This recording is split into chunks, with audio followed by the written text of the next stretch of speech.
Assalamualaikum warahmatullahi wabarakatuh. Perkenalkan, nama saya Bainiatun dari Fakultas Peternakan, program studi S1 Peternakan dengan NIM B1D002410080.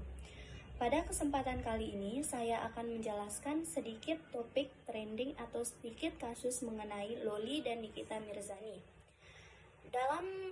Dalam sosial media sekarang ini lagi dihebohkan dengan kasus mereka berdua, yang dimana Loli sebagai anak dianggap durhaka kepada ibunya karena telah berani mencaci ibunya sendiri.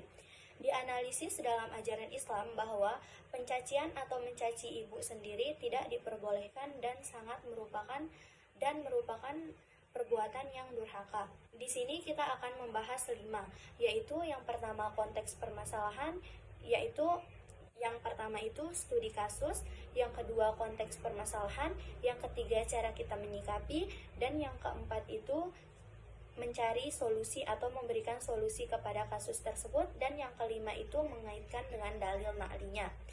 Baik, yang pertama kita di sini bahas mengenai studi kasus.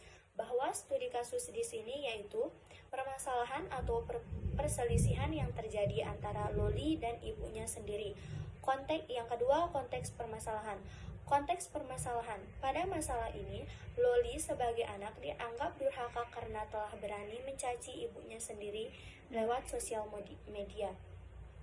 Sebelum terjadinya pencacian, kronologinya yaitu Loli sebagai anak dianggap hamil di luar nikah oleh Nikita Mirzani dikarenakan Loli mempunyai seorang kekasih dan dianggap membiayai kekasihnya tersebut. Nah, dari pernyataan Nikita Mirzani yang tadi, Loli merasa dirinya tidak pernah melakukan hal tersebut sehingga dia kabur dari rumah dan terjadi perselisihan atau balas dendam antara mereka berdua yang terjadi di sosial media, yaitu saling melencengkan penuduhan.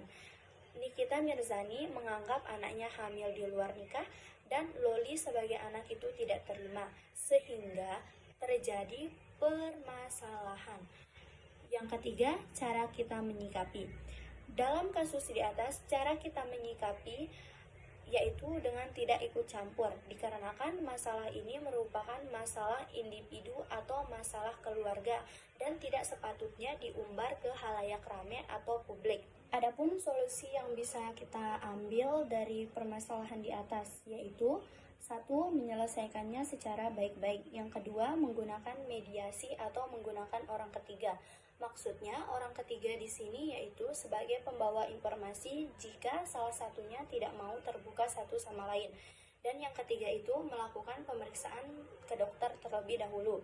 Sebelum melakukan penuduhan kepada anaknya sendiri, seharusnya Nikita Mirzani melakukan pemeriksaan ke dokter terlebih dahulu apakah anaknya benar-benar hamil atau tidak. Adapun dalil nakli yang menjelaskan tentang kita tidak boleh durhaka kepada orang tua, yaitu dijelaskan dalam Quran Surah Al-Isra ayat 23.